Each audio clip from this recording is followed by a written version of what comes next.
Coming up at 11, former Governor Steve Beshear remembers former Governor Brereton Jones.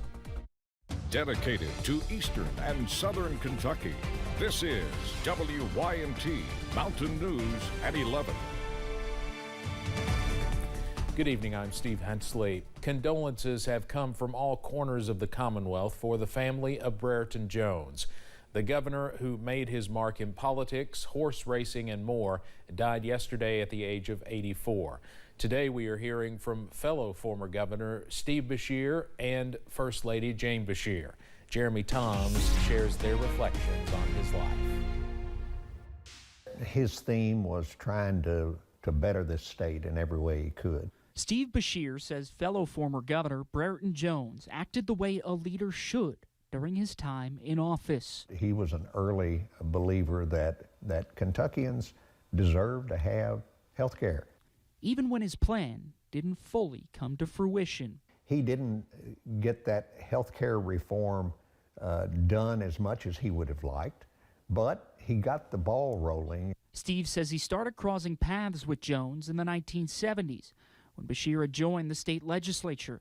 By 1987, both would vie for high-ranking positions to varying results. He announced and ran for lieutenant governor at that time, and we both were running in the Democratic primary. His turned out a lot better than mine did. I lost mine. But 20 years later, the Beshears had a strong supporter in Jones as they sought the state's top office. We talked about it a lot, and he became an avid supporter of mine in my campaign and after my election. All the while, First Lady Jane Beshear saw Jones work to lift up one of the state's staple industries. You know, the Breeders' Cup is a showcase for what Kentucky is all about, from my viewpoint. They say Jones moved the Commonwealth ahead in so many ways, and his futuristic thinking will leave a lasting legacy. He couldn't have done that without Libby and his family, and so I think they'll all kind of be remembered together as a team for what they did for our state and our country. In Clark County, Jeremy Toms, WKYT. Millward funeral directors confirmed to our sister station WKYT that the former governor will lie in state this coming Monday at the Kentucky Capitol in Frankfort. The visitation for Brereton Jones will be from 10 a.m. until 7 p.m. in the Capitol Rotunda. That news comes after Governor Andy Beshear ordered flags to half-staff in his honor.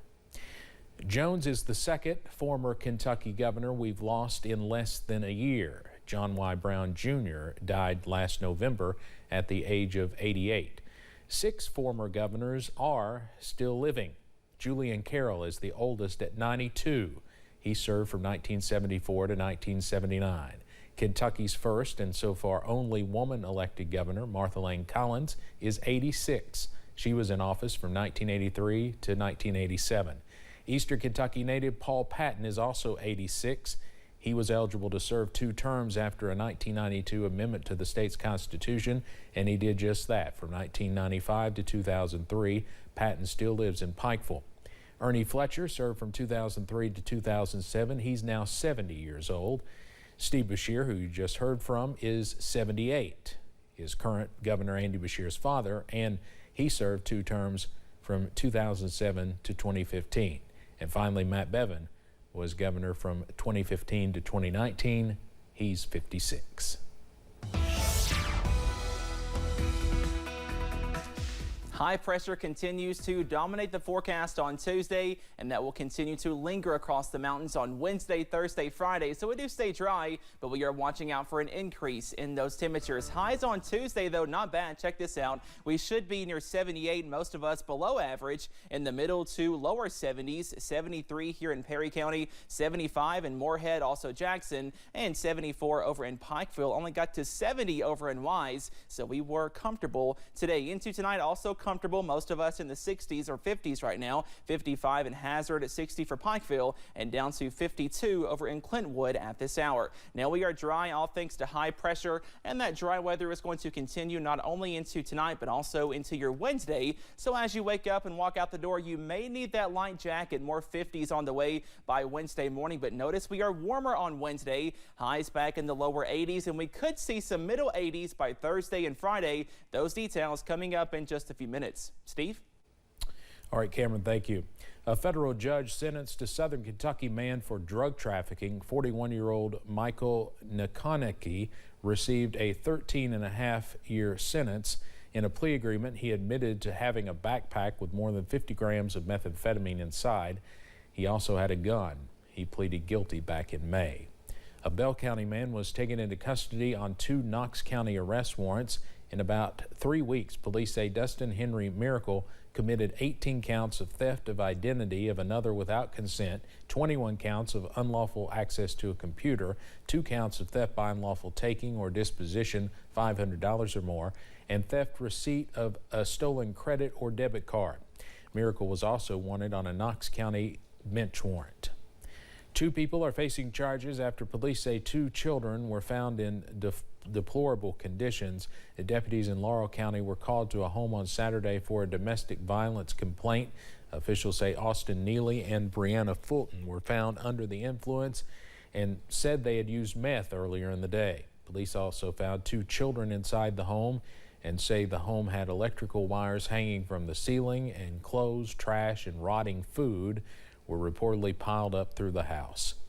Social Services was called in to assist with the investigation. Neely and Fulton are both charged with assault, public intoxication, and 2 counts of wanton endangerment, and were taken to the Laurel County Correctional Center.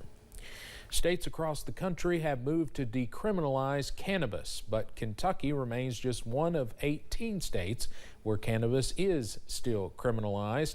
According to a new report, more than 300,000 people in Kentucky have been charged with a cannabis-related crime in the past 2 decades. Experts say the arrests disproportionately impact Black Kentuckians. Cannabis-related charges affect every county in the state, and it varies based on county, but our rural areas are sometimes twice as likely to convict people of cannabis-related charges than our bigger cities, but there's no county in Kentucky that isn't dealing with this issue. The Kentucky Center for Economic Policy's report says of the 1.2 million people charged with a crime in Kentucky in a 2-decade period, 1 in 10 faced cannabis-related charges. With Kentucky not requiring a license or background check to carry a concealed gun in public, it's important for people to understand the state laws regarding concealed weapons. A class about concealed carry is happening here in Hazard soon. WYMT's Jack Demler spoke with the instructor as well as law enforcement officers about the importance of these classes. Dale Hanlon has been teaching concealed carry classes since 2010. From what I've seen in, the 13 years, I would sure like to, there's a lot of people that's got a license to carry that's sketchy. And on September 30th, Hanlon will host a 6-hour course through the Kentucky Department of Criminal Justice regarding the rules and regulations. Tells you when you can and can't use deadly force, where you can and can't carry a handgun. And there is a certain aspect of it has to do with safety. Hanlon says while the course includes aspects of safety, he feels there is not enough. Personally, I wish there was a lot more. I'd like to see there be a pre-class, a class 6 or 8 hours of just making sure that you're proficient with your handgun. Hanlon says he is only allowed to teach what is required by the Department of Criminal Justice. We cannot go outside of the guidelines of what the Department of Criminal Justice gives us. We have to stick to the criteria in the book. We have to make sure we teach all the criteria, but not add to or take away. In a course, Kentucky State Police Trooper Matt Gayhart says it's important for people considering purchasing a firearm. Any kind of training that you can get, especially when it comes to a deadly weapon, and learning how to use that correctly is going to help. Gayhart encourages people to not stop there and get advanced training as well. In Hazard, Jack Demler, WYMT Mountain News. Hanlon says he hopes people who take his courses understand the serious responsibility behind owning a firearm. For more information about the course, you can check out our website. Kentucky Supreme Court heard arguments today on gerrymandering. Democrats believe Republicans violated the state constitution when setting new district lines. The maps were enacted during the 2022 legislative session. The congressional districts and state House district maps are at the center of the lawsuit. Democrats say the new maps give Republicans an unfair advantage. Republicans maintain they followed the law. The lawyers here and elsewhere are hunting big game. They're looking down the road to a national Supreme Court case that permanently changes how districts get drawn in states around the country. So really, Kentucky's just one little battle in a much bigger war. Some states have nonpartisan commissions that draw up districts. So far, Kentucky has not adopted that method of drawing the lines. Letcher Countyans can earn the opportunity to gain hands-on technology skills at a new company in Jenkins. Mohawk Energy is expected to add more than 200 jobs eventually to the area, training people on repair projects. Human Resources Director Adora Rogers says they are working to be leaders in the technology sector. We're learning from the trainings that we go to different countries and bring it back here, and they will be able to have this knowledge and nobody can take it away from you. Mohawk Energy also has activated a blockchain database which can allow nearby organizations to more tightly secure information and records. Coming up on Mountain News at 11, a push at the United Nations General Assembly for more support for Ukraine, what the country's president is asking for. Plus, this may be the last week of summer, but we're not done with the warm weather just yet. Your full forecast coming up after this break.